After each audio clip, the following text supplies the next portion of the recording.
You're on a path in the woods, and at the end of that path is a cabin. And in the basement of that cabin is a princess. You're here to slay her. If you don't, it will be the end of the world.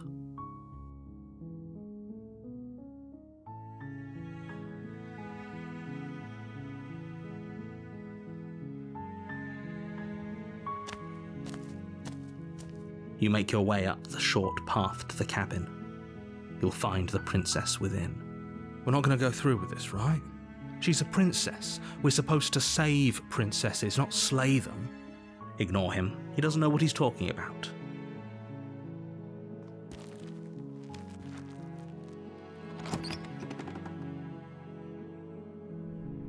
The interior of the cabin is almost entirely bare.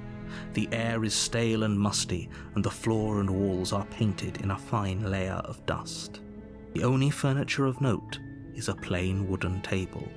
Perched on that table is a pristine blade. The blade is your implement. You'll need it if you want to do this right.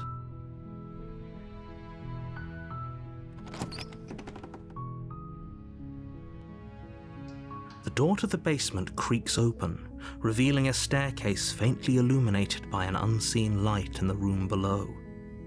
This is an oppressive place. The air feels heavy and damp, a hint of rot filtering from the ancient wood.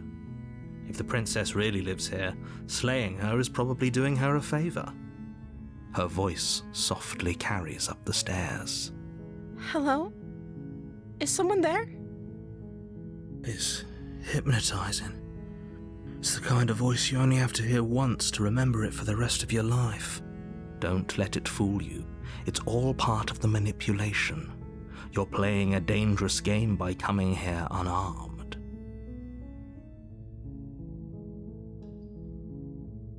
Good. You're still listening to reason. It would be better if you had a weapon, but you may still be able to do what needs to be done. You walk down the stairs and lock eyes with the princess. There's a heavy chain around her wrist, binding her to the far wall of the basement. She's beautiful. How could someone like this be a threat to anyone? I am begging you to stay focused. There's a lot riding on you here. Hi. Do you think you can get me out of these chains?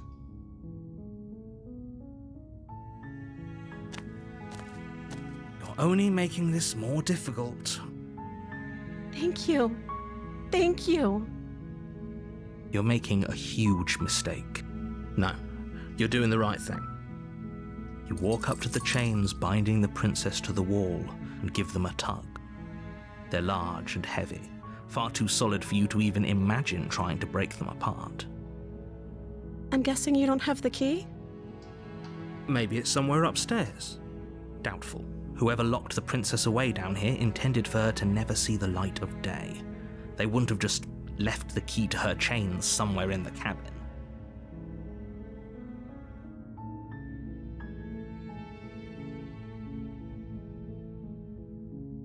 Maybe there's some way to break the chains? Or if that doesn't work, I guess we can always cut me out of them. She offers the suggestion with almost complete nonchalance. If we were stuck down here long enough, I'm sure we'd be nonchalant about cutting our way out if it meant we could finally be free. You attempt to make your way out of the basement, but the door at the top of the stairs slams shut. You hear the click of a lock sliding into place. Is someone else here? You try the door, but it's locked from the outside. You make your way to the bottom of the stairs. This would have been so much easier if you'd just taken the blade like you were supposed to. Easier for whom? Easier for everyone. Look at the mess you're in. I heard the door slam. They locked you down here too, didn't they? There's a slight panic rising in the princess's voice. If I could just get out of these chains, I know we could force our way out of here together. She barely hesitates before raising her arm to her mouth, her teeth tearing through her limb with the determination of a trapped wolf. As she rips her flesh from her bone, a sound comes from behind you, the clang of bouncing metal. It's the blade from upstairs. You're not sure how it made its way down here, but if there's a time to strike, it's now. Or we could use it to free her. You won't like what happens if you do that.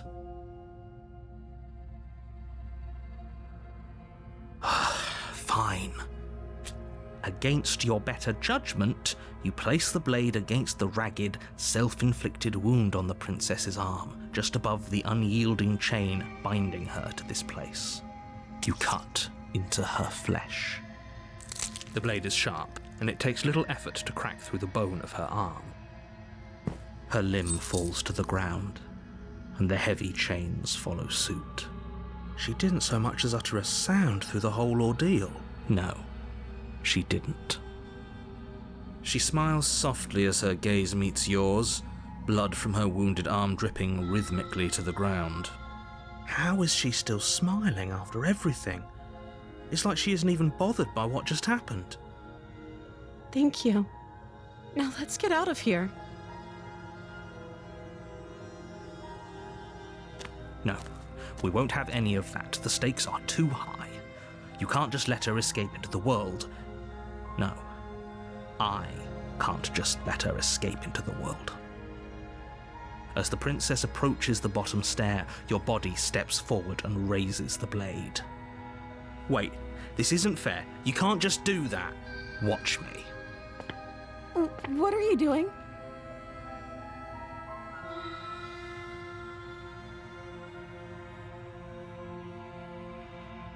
Stop that. Something's come over you, hasn't it? You know you don't have to do this, right? Your body lunges forward, the blade held low, ready to sink into her heart. But the princess dodges, stumbling back against the wall before the blade has a chance to connect. Stop it. Stop trying to resist me. I'm trying to get you out of here alive. The blade. Move the blade. As your body remains frozen in stubborn resistance, the princess takes a cautious step forward. We both know this isn't you. She nervously reaches towards you and takes the blade from your infuriatingly rigid hands. What are you doing? I'm sorry. I'll try to be quick. She plunges it into your chest, tearing through flesh and sinew. It is agony. But you aren't dead yet. Oh no, I'm so sorry. Stay strong. We can tough it out until it's done. For her sake. For her sake? Don't you start pretending that dying a painful death is some sort of heroic gesture. The two of you have literally doomed everyone. Whatever. She sinks the blade into your chest again and again and again, and you feel every inch of burning pain that slices its way into your body. I'm sorry.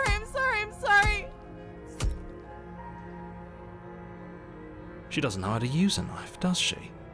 Apparently not, though it doesn't matter how sloppy her blade work is, does it? A stab wound is still a stab wound, and it won't be long before you bleed out. I'm so sorry. With one last thrust of the knife, your legs give out beneath you. You collapse to the floor, your blood pooling around you, your limbs unresponsive. The princess stares down at your ruined chest as tears carve rivulets of pink down her blood-spattered cheeks. It can't just end like this, right? Oh, that's rich coming from you. As much as I'd prefer for things to have gone differently, I can't deny the reality of what's happened. The two of you made your choice. It's over. Everything goes dark, and you die.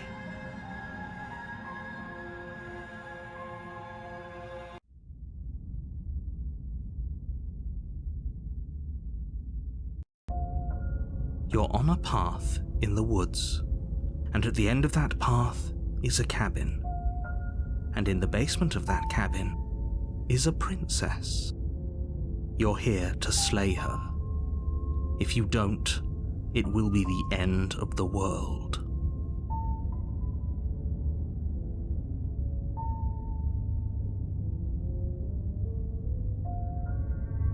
My tricks? What on earth are you talking about? We just met for the first time. If he doesn't remember what happened, then maybe it's best to keep it that way. Yes, he didn't approve of us last time, did he? If we're going to save our beloved, we'll have to be sneaky about it. Our beloved? Yes, you'll have to be very sneaky about your intentions if you're going to try and save the princess. Ah, so all of the cards are on the table. Then you should know that we and the princess are in love, and the four of us will be foiling any and all assassination attempts you've got in the works. We'll see about that. Whatever you do, just be sure to ignore him specifically. It sounds like he's the sort who'd sacrifice the whole world for a peck on the cheek. What can I say? A world without love is a world that isn't worth saving.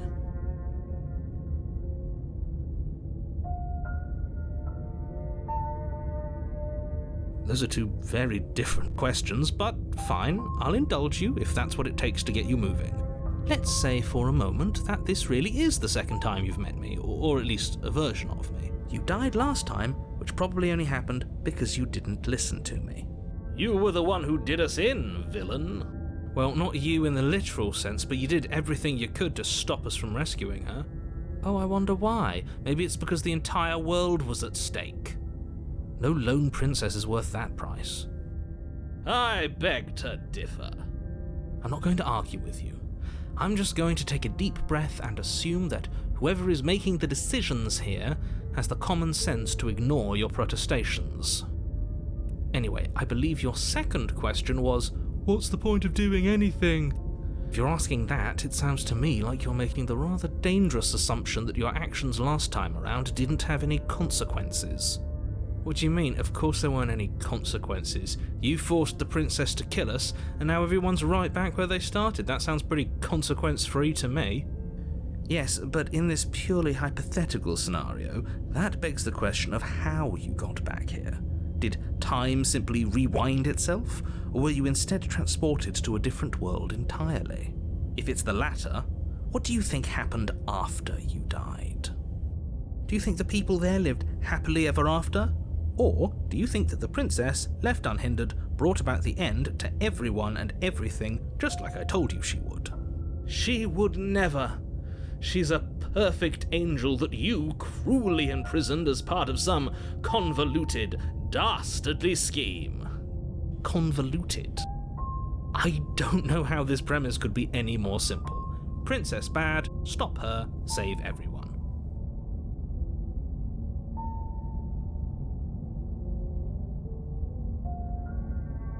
That's right, you can't stop all of us.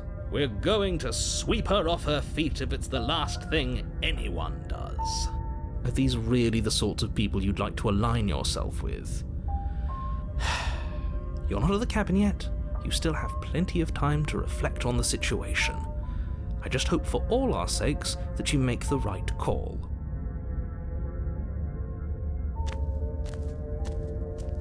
A warning before you go any further. She will lie, she will cheat, and she will do everything in her power to stop you from slaying her. Don't believe a word she says. We already told you we're not playing along with your little game. It's your lies that can't be trusted. Her beauty is the only thing in the world we can believe in. I think we've already been over this. I'm pretty sure he just likes the sound of his own voice. I do. But I also speak from the heart. My passions are too great to be stifled. They must be expressed. Sure, yeah, your passions are strong and all, but not everyone needs to hear them. Some things are better kept quiet. Don't pay their bickering any mind. Focus on the task ahead.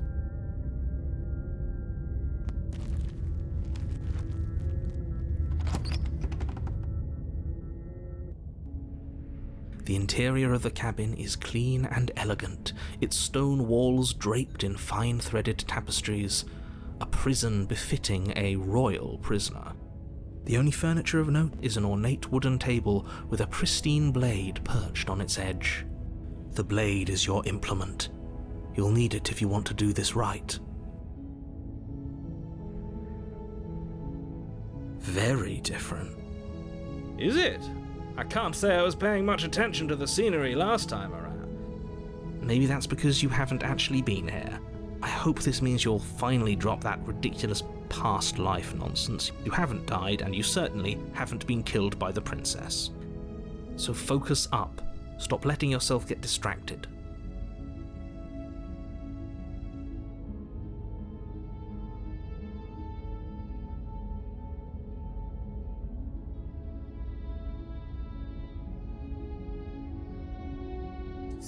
You take the blade from the table.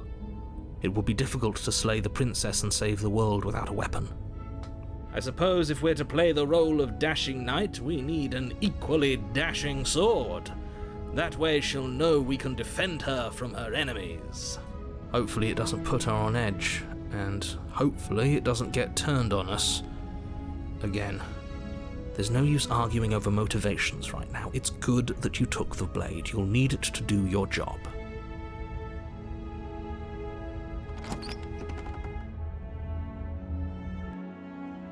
The door to the basement creaks open, revealing an intricate stairwell.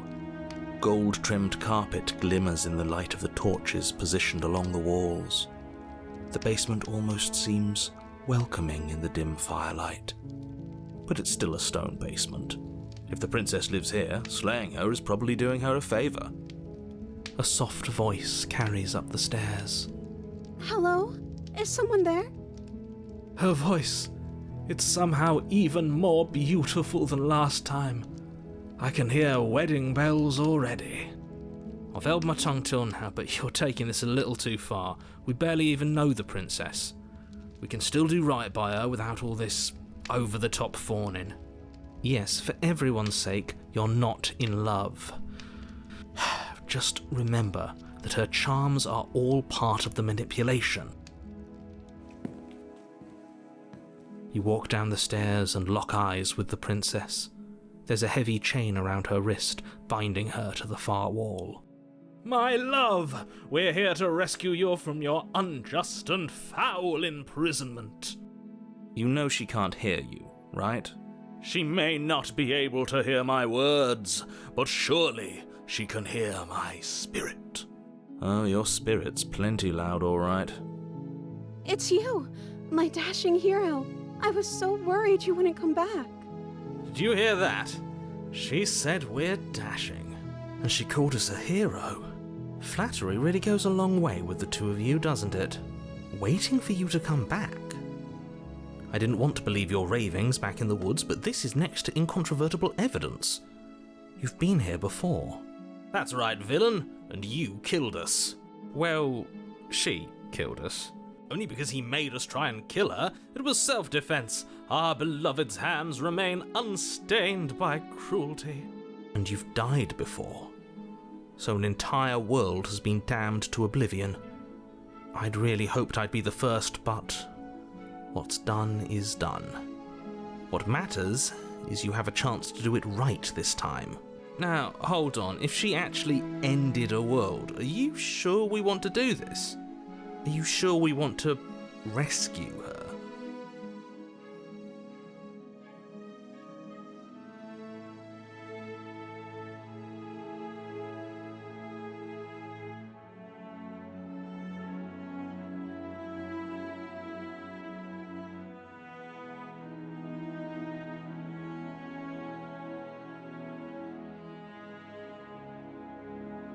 If another version of me was pushed to such drastic action, it was for good reason.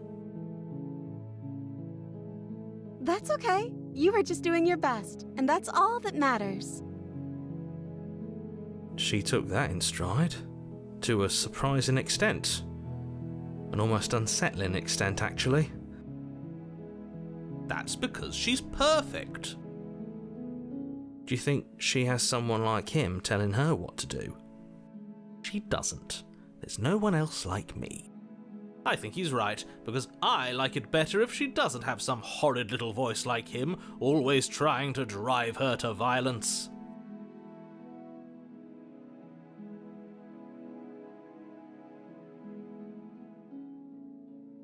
You died, and now we're talking.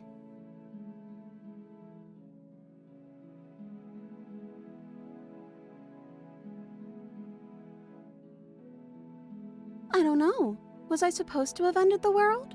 Would that have made you happy? Isn't that just like our darling princess? She wants to make us happy. My heart melts further with every word that passes through her beautiful lips. Are you listening to her? That's a confession.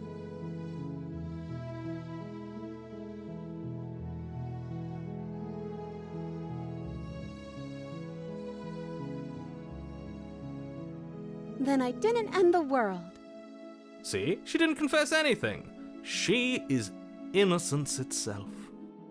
Not so sure.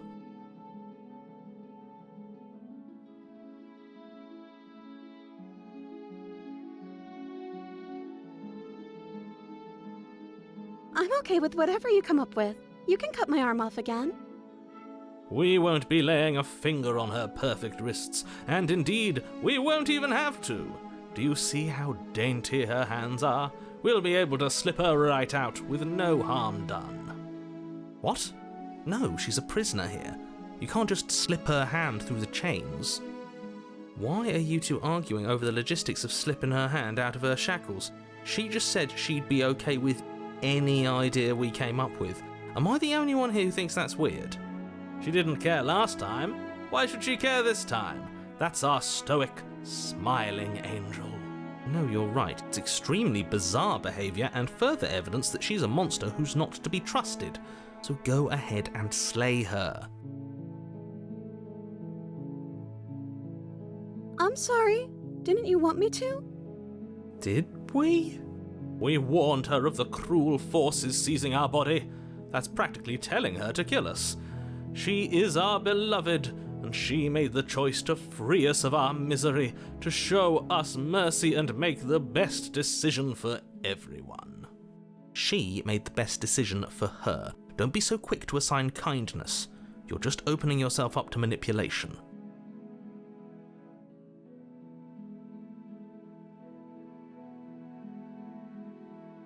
No, I can't let you do that. If you take another step towards the princess, I'll... You'll what? Take over our body and force us to try and kill her? Yes. Not on my watch, villain. My passions contain titanic depths, and if you try anything that might harm our dearest, I will end our life without a second thought. You wouldn't. I would. I'd listen to him if I were you. He has a lot of strong feelings. And doesn't the world end if we don't stop her? You approach the princess and gingerly slide her hand from her bindings. That shouldn't have worked. I'll be damned. We're doomed. I can't believe it. But I guess I have to. I told you. There's no life more worth living than that of a true believer. I'm free, and you're not trying to kill me this time. Thank you. Thank you so much. The princess jumps up and smothers you in a joyful embrace. Ugh. Are you sure you want to do this? Just one slip of the wrist and your pristine blade is buried in her back, and everyone out there is saved. Is that a threat? You know what we'll do if you try it. You're going to regret this. What do we do now?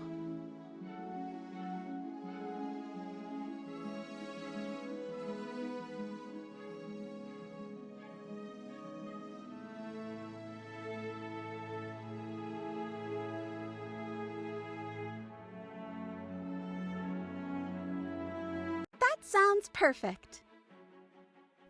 As the princess takes your hand in hers, you let your blade tumble uselessly to the floor, and with it tumbles the last hope for the entire world. We have each other. We don't need the world for our happy ending. I like to think that you do, actually. Look, I have my doubts, but the choice has been made and this is happening. You don't have to mope about it. I will mope about it, because moping is the only recourse you love-blind fools have left me with. You and the princess walk up the stairs hand in hand. Ugh, look at the way she's smiling at you. She doesn't have to be so happy about this. And what happens after we walk up the stairs? Let's see. Oh, isn't that interesting? The door slams in your face and the lock clicks. That's a familiar move. Did I do that last time? Then you should know that you won't be able to leave. Oh no! Did someone lock us in here? That's not fair. We're supposed to leave now. She's right. It isn't fair. But the unfairnesses of the world are no match for the strength of true love. Enough with this true love nonsense. You just met her. Of course you wouldn't understand. Our passions run deeper than anything you have ever known. Are you listening to this? You don't have to go along with the every whim of that delusional voice. I'm just along for the ride at this point.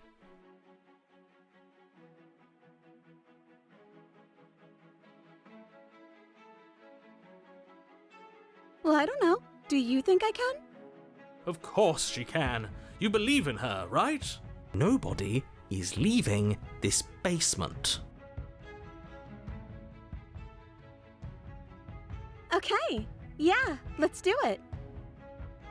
Like a pair of teenagers in love, you and the princess place your hands on the door together. Blech. And the lock clicks and the door creaks open. Are you kidding me? I told you our love was insurmountable. You and the princess make your way upstairs. Her freedom and the world's ruin are just a few moments away. If you don't mind, I'm going to fix myself a drink before you ruin everything.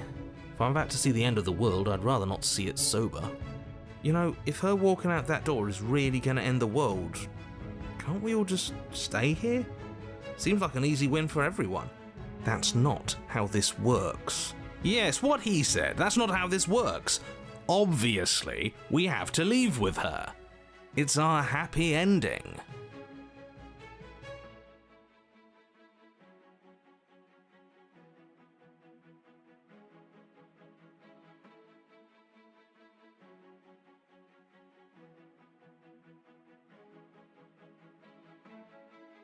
What a romantic suggestion. You're right. We don't need the world. All we need is each other. That's exactly what I just suggested. Was it not romantic when I suggested it? Did you suggest that? I wasn't listening. You answered me. But the door's right there. We can just leave. Wait. Why would she say that? Was she not wooed by our proclamation of love? Are we not enough for her? She's not wooed by you because staying here and building a life together isn't a solution. It isn't anything. It's a non-answer. It can't be done.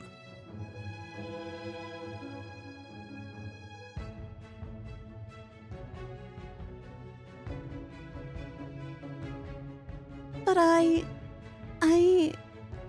we would have to be here forever. I don't know you. This is really what you want, though, isn't it? Her eyes dart uncomfortably to the corners of the room. I guess we could do that. She doesn't seem happy about this. But she can't be unhappy about staying with us. Can she? I don't know. She has a point. She doesn't know us. No. It has to be him. It has to be this place. If we just made these walls more fitting for a princess. If we just say the right things. If we just showed her the contents of our heart. She'd be happy here. As the voice thinks its thought, your hands raise, fingers pointing towards your chest, and then... What? No, you absolutely do not do that. Oh, but I do. What? What is he doing? We can't see unless you tell us. Are you sure you want to know? I suppose I can't stall forever. You plunge your nails into your chest, digging deep, grasping for a handhold. And you find it, your fingers curling around your ribs. Oh no, what are you doing? Are you okay? You can't do that and be okay. Time out. He should not be allowed to do that. He's not the decider. And yet, it's done, isn't it? It will be soon. You yank violently, your bones cracking with wet pops as you pull yourself apart inch by painful inch. Your exposed heart, framed by jagged ribs, thumps rhythmically in your raw, bloodied chest. The loosened threads of your body unfurling to cover the surface of the room. Don't mind my sacrifice.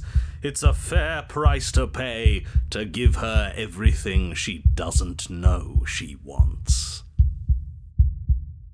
Oh, I see. You're trying to tell me something. The princess, mesmerized, reaches towards your beating heart, and then everything goes dark and we die? Yes.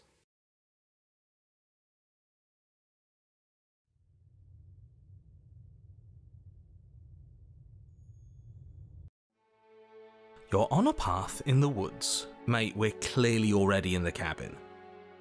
Excuse me? You're clearly... Oh. Huh. So you are. How do you know about the cabin? I didn't get to the cabin part of my opening monologue yet. We've been here before. Well, not here, but I'm sure you know what I'm talking about. You knew about the loop-in last time.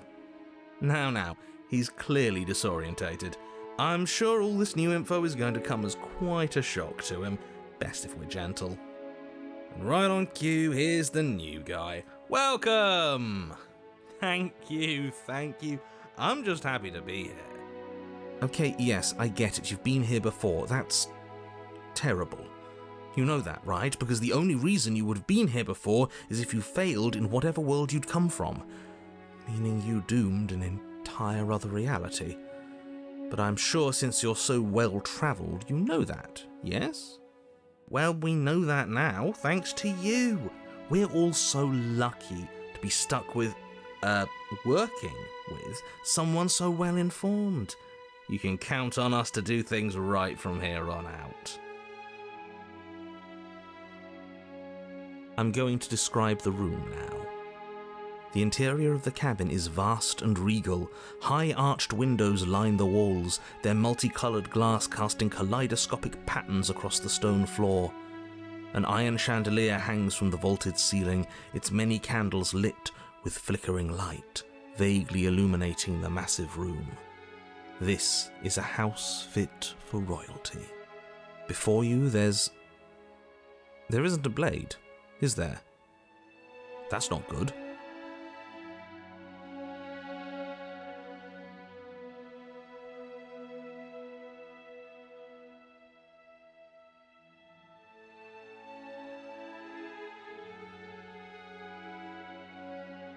Now that is some fine reasoning. Who cares about the blade? I think you're right. We're better off without it. It's not like it's ever been important. Of course the blade's important. It's your implement. You're going to need it if you want to do this right. And the fact that you're here, right now, again, means that you have not yet done this right. But it's not there, is it? We don't even get the choice. So, what are we supposed to do? I don't actually know. I'm sure it'll turn up somewhere. It has to. It's part of the whole structure of this place, I think. At the very least, it's important. Yeah, he was a bit of a loud one, wasn't he? Is he okay? We're better off without him, if you ask me. One less opinion we have to contend with. Plus, he's the one who got us into this whole mess. Is that so? Maybe there is hope for you after all, free from the bad influence of your missing friend. is there to say about it? It's a mirror. Is this some sort of a bit? There is no mirror. There's only the stained glass windows, the empty table where your blade should be, and the door to the basement. Oh, my bad. That's why I haven't been talking about it. I see it. Good for you, buddy. You've got a sharp set of eyes on you. Mirror or no mirror, the door to the basement, your only way forward, is just on the other side of the room. How about you walk over there?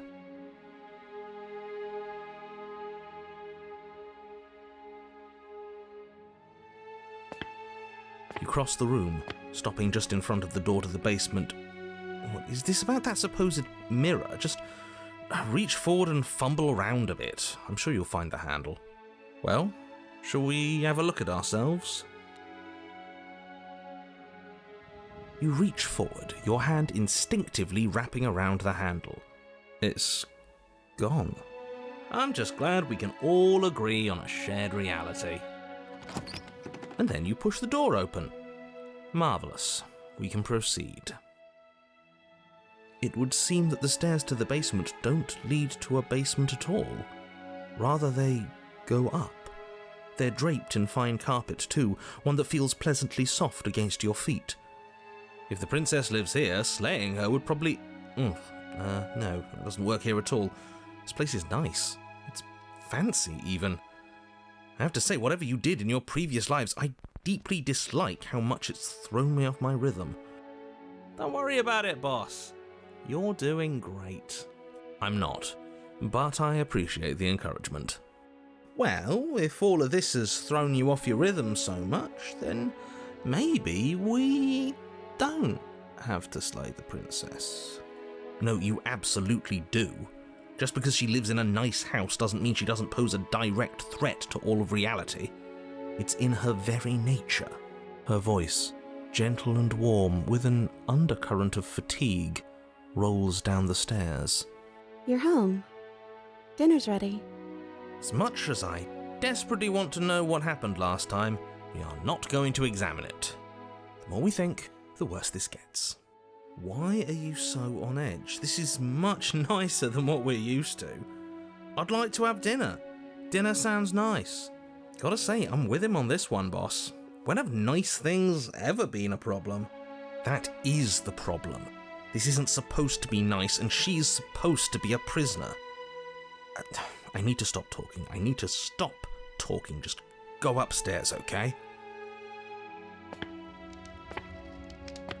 This hall, like the one below, is grand and beautiful. Torches bathe the room in warm, comforting light, just enough to illuminate the tapestries along every wall, woven with scenes of chivalry and courtship and romance.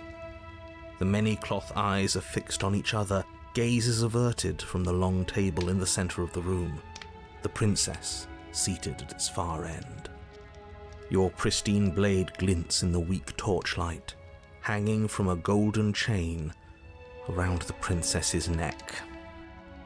So that's where it is! And the tip is already pointed right at her heart. Okay, everything is falling back into place. All you have to do is cross the room, push down a little, and the entire world is saved. That's easy. Yeah, that is easy, isn't it? So, where's the rush? You're here. Now we can start being happy together. Why don't you sit down? Wouldn't that be nice? As the words leave her mouth, the torches flare and a chair swings in from behind, knocking your legs out from under you. You're forcibly seated at the head of the table. Isn't that better? It is better, right?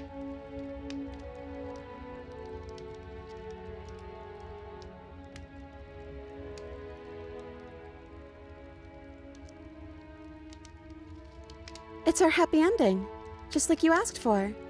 It's everything we're supposed to have ever wanted.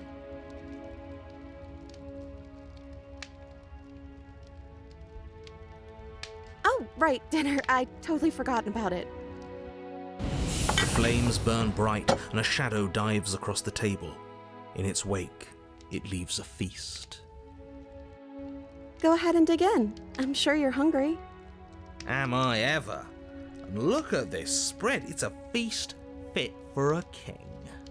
Yeah, and after everything we've been through, we could use a break. More than that, we deserve a break.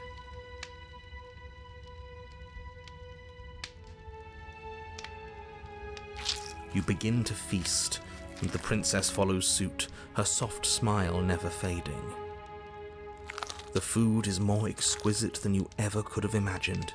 You sample countless otherworldly dishes, sauces and bread and hearty stews whose tastes dance across your tongue. You tear at hunks of meat practically melting from the bone, juicy and tender and bursting with flavours you could scarcely begin to describe. Your cup fills itself again and again with a flowery nectar so sweet it tastes like glimmering jewels.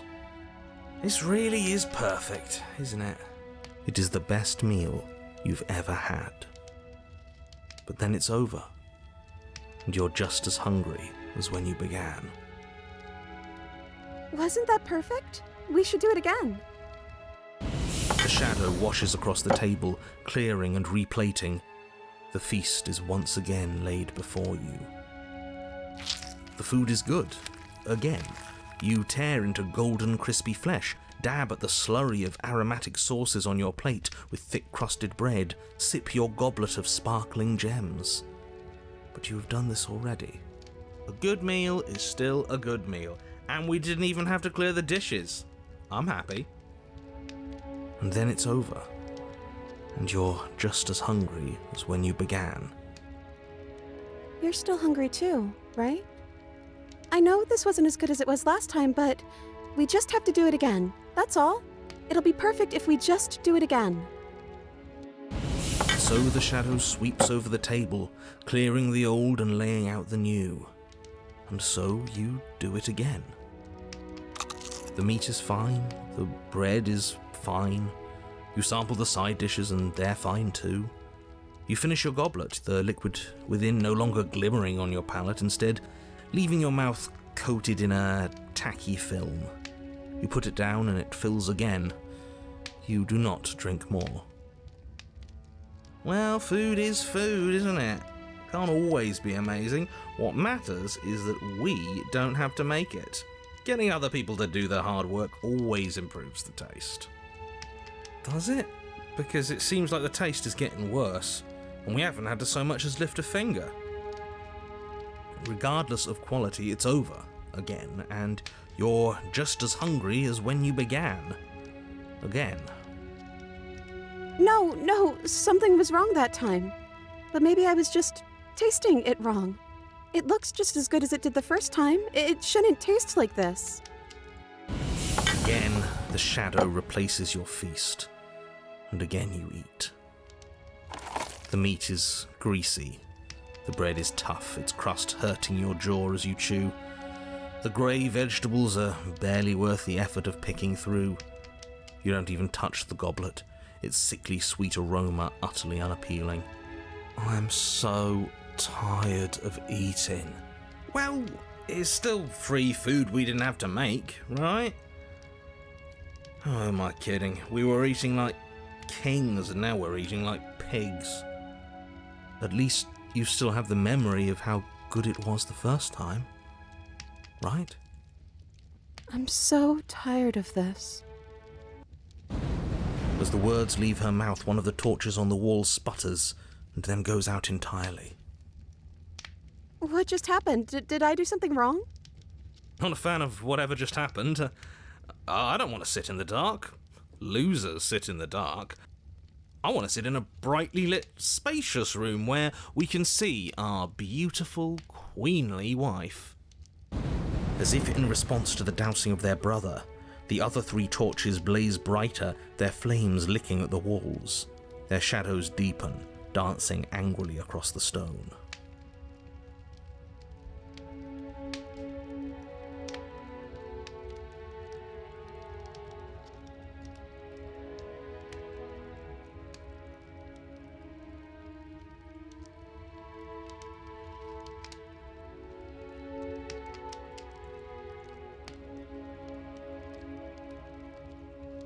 But it was wrong. I took away a piece of our light. I'm not supposed to do that.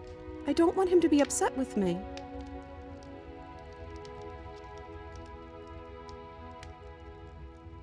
He's the voice that whispers sweet nothings in my ear.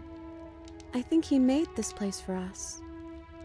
Is she talking about a real voice? Like us? But we're at the head of the table. We should be in charge. Is he more powerful than we are?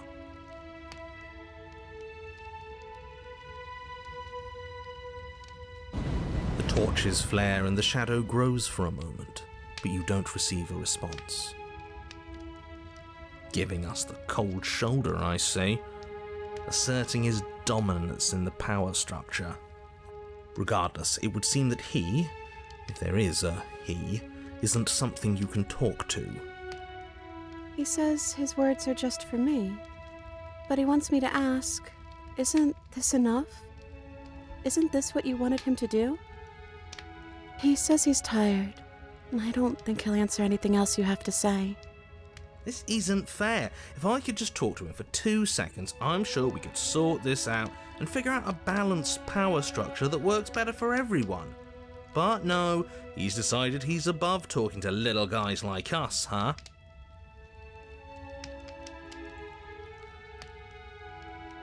I don't know. Maybe we could play a game. Yeah, that's exactly what we should do. The flames roar and the shadow comes dancing across the table. It leaves behind an intricate game, its pieces elegant and beautiful and enticing, its simple rules already apparent, even with little explanation. We can probably work together to figure this out as we go. That sounds like a lot of fun, right? Great, we don't even have a rule book. That means we can make up as many rules as we want. And we will. Don't worry, I am excellent at cheating. She'll never suspect a thing. I don't think it really matters. This all kind of feels like we're just filling time, you know? What, you don't want to win? To show our prowess in all avenues and accumulate respect? Wow, you would be hopeless without me. Count your lucky stars I'm here. You and the princess do indeed figure it out as you go. And what a game it is. The tension between turns, the triumphant highs of moves well placed, and the tragic lows of miscalculations and careless plays. The warmth of trust and the cool texture of deception. And then, the climax, as she places her final piece. Oh, I think we got the rules wrong. And so you start over. She only made us start over because we were winning. Time passes. You play the game. You win. Boom! And there you have it. What did I tell you? Am I great at games or am I great at games? Oh, you won. I guess we can play again. Time passes. You play the game. She wins. Oh, I won. I guess we can play again. There is a long pause, and the board does not reset. This isn't fun anymore, is it? You don't need me to tell you that it isn't. Oh. The princess visibly panics as another torch sputters. Wait. Maybe this is just too easy. Maybe if we added more rules and pieces, it would be fun again. Yeah. The game's just a little simple. We can make it fun again. The shadow descends on the board once again. More pieces are added, their shapes more intricate, their purposes less immediately clear, and the two of you set about discovering the complexities of the game anew. And so you do. And it is fun again. In fact, it's almost as fun as the first time you played, and the sputtering torch roars back to life. But then you get used to the additions, and the feeling starts to fade. A creeping numbness settling in over the board. More pieces are added. The feelings flare. The feelings fade. The princess suggests new rules. A glimmer of what could have been excitement flits through your mind, quickly vanishing as the game progresses. Your pieces advance in an ever-increasing slog to their destination. Winning and losing become nothing but ends, and even the end becomes nothing as you roll over into a new game, the board resetting as many times as you can finish, till finally... I'm out of ideas. I'm actually out of ideas this time. I don't think I can play anymore. As the words leave the princess's mouth, another torch goes out. Again, the remaining flames burn brighter, and the shadow dances faster. I'm happy. I promise. We're both so happy here. You don't have to be upset. This is... awful. Isn't it great that we're all having such a lovely time together? We just have to stay positive and realise how happy we are. Then all of those lights will stay on and keep showing us all the cool stuff we have. Yeah, sure.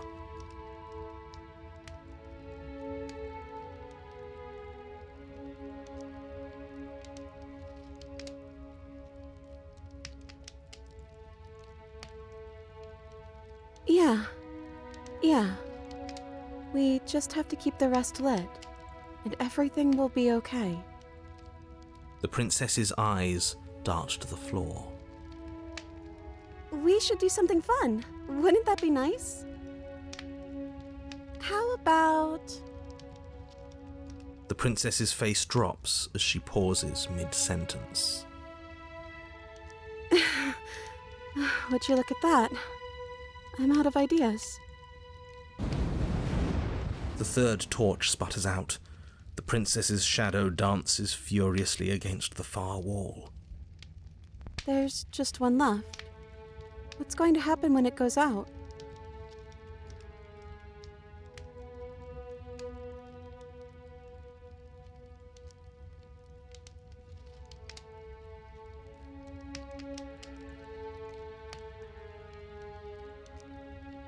I think I'd like to dance under the stars.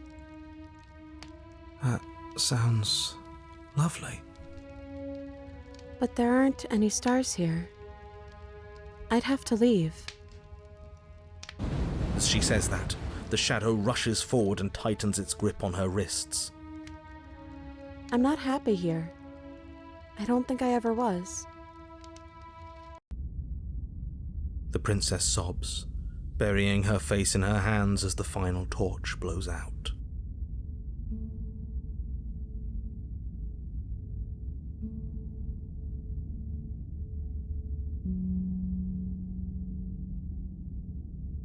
She raises her head, mascara trailing down her cheeks. Me too. It feels like an important part of me is gone, but I'm still here. I don't know what to do with that. I don't know how we're supposed to pick up the pieces. The princess's eyes dart to the floor. Well, we can't sit here forever. That part of us is over. The princess pushes herself from her chair, and you instinctively do the same, waiting by the top of the stairs as she quietly crosses the room. Do you still care about me?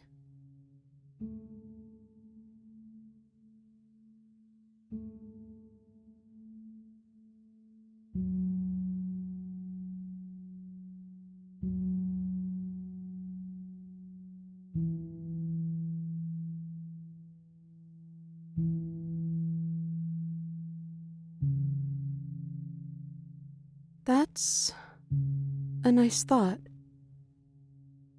I think this place was bad for us. It was keeping us small.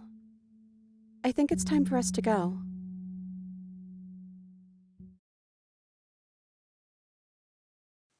As the princess steps towards the stairs, you offer her your hand. The corners of her mouth curl into a demure smile, and she gently takes your hand in hers. She's cold, a little clammy, but her skin against yours is the most real thing you have ever felt. You're offering surprisingly little resistance. If we leave the cabin, doesn't that end the world? He's right, you know. You're giving us some real mixed signals, boss. Yes, well, I've seen my fairy tale ending, and I think there might be worse things than the end of the world. Well, this is less work for us anyways. Think what you will. I'm done fighting. You and the princess don't exchange words as you descend the stairs to the cabin's entrance.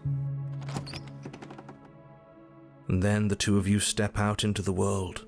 I think this is the end of me, even if it's not the end of you. I hope this was worth it. Genuinely, I do. He's really gone, isn't he? No boss anymore, no one left to tell us what to do. I guess we'll have to be our own boss then. About time. The stars are so beautiful.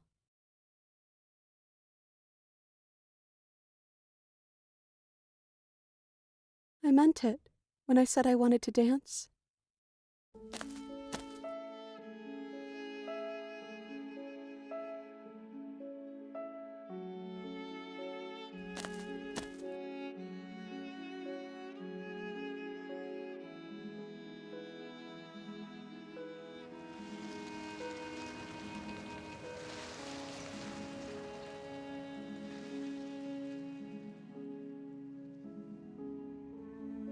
Thank you for taking me here.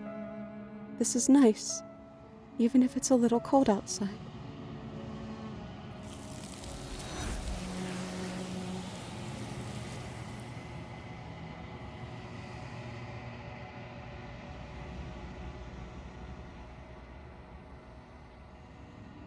She's gone. Where did she go? Should we try and find her? And is that a mirror? Why is it here? Why now?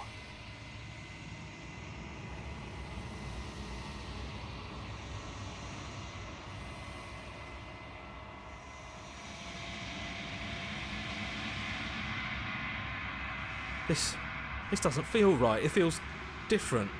Final. If he thinks it's bad, I'm with him.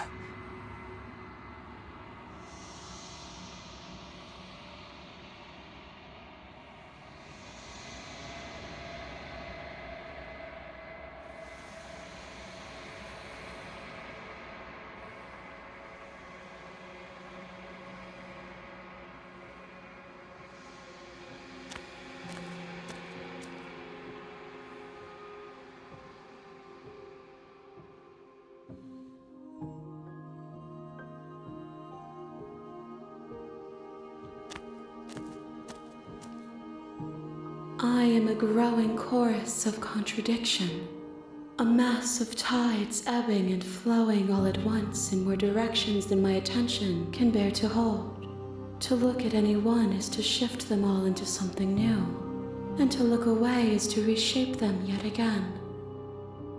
All of me is changing, and yet the rest of me is still the same.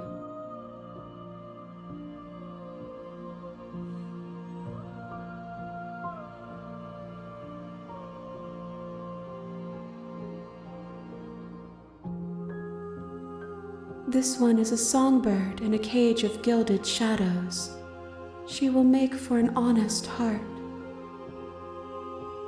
Do not mourn her. She has finally learned to sing for herself.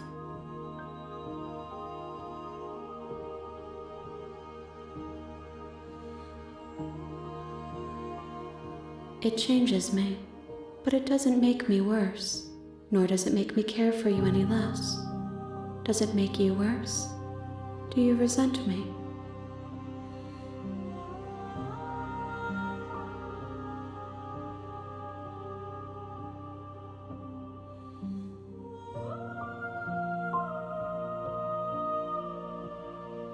It does seem small from here, and the more we journey, the smaller each of those steps will be, but that doesn't make any of them less special.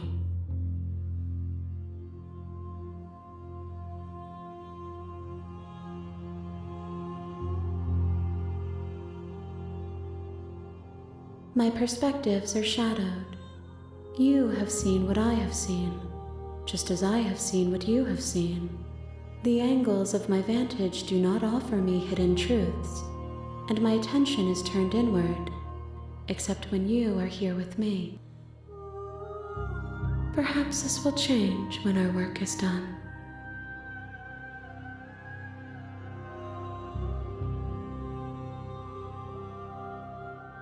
We will know when we near our destination.